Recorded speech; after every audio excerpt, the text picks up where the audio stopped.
इस वीडियो में माइटोकॉन्ड्रिया से संबंधित बहुत ही इंपॉर्टेंट क्वेश्चंस हैं जो कि आपके TGT PGT exam, LT, GIC, KVS, NVS, PCS, NET, NEET आदि सभी एग्जाम में पूछे जाते हैं।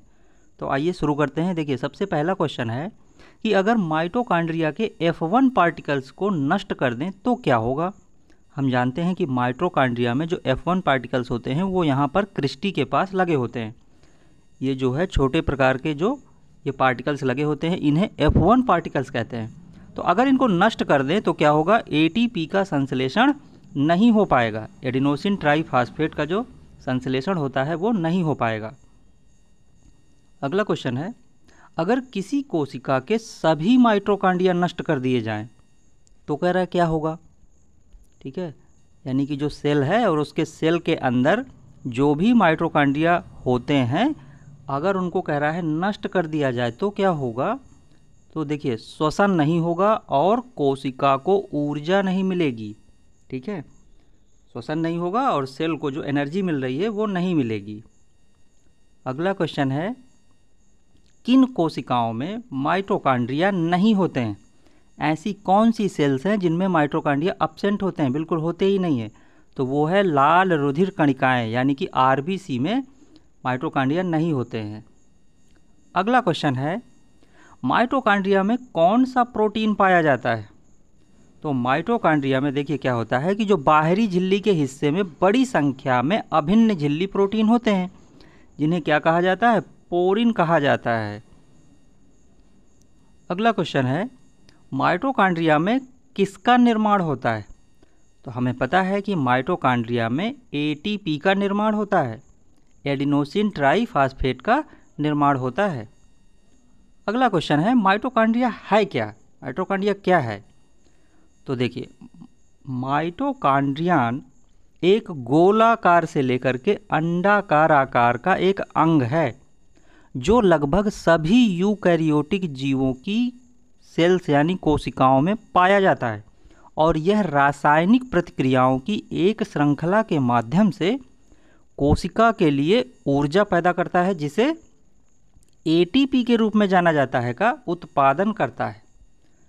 तो माइटोकॉन्ड्रिया क्या है, एक गोलाकार से लेकर अंडाकार आकार का एक अंग है जो लगभग सभी यूकैरियोटिक जीवों की सेल्स में पाया जाता है, और इससे जो है एनर्जी पैदा होती है, इसीलिए इसको कोशिका का पावर हाउस भी कहते हैं। अगला क्वेश्चन है, मानव शरीर में माइटोकॉन्ड्रिया कहाँ स्थित होते हैं। ये बहुत सिंपल क्वेश्चन है। तो देखिए, ये एक सेल हो गई और इस सेल के अंदर पे जो माइटोकॉन्ड्रिया है ये प्रेजेंट होते हैं। तो कोशिकाओं के अंदर प्रेजेंट होते हैं। माइटोकॉन्ड्रिया कोशिकाओं के अंदर स्थित छोटे कोशिकांग होते हैं जो भोजन से ऊर्जा मुक्त करने में शामिल होते हैं। तो इस प्रक्रिया को कोशिकीय श्वसन के रूप में भी जाना जाता है। यही कारण है कि माइटोकॉन्ड्रिया को अक्सर कोशिका का पावर हाउस कहा जाता है। अगला है, शरीर में माइटोकॉन्ड्रिया की उच्च संख्या कहाँ मिलेगी। मतलब पूछ रहा है कि जो बॉडी है उसमें माइटोकॉन्ड्रिया कितनी संख्या में कहाँ पर मिलेंगे सबसे ज़्यादा। तो देखिए, हृदय में, शुक्राणु में यानी स्पर्म में, और मांसपेशियां यानी कि मसल्स में सबसे ज़्यादा माइटोकॉन्ड्रिया पाए जाएंगे।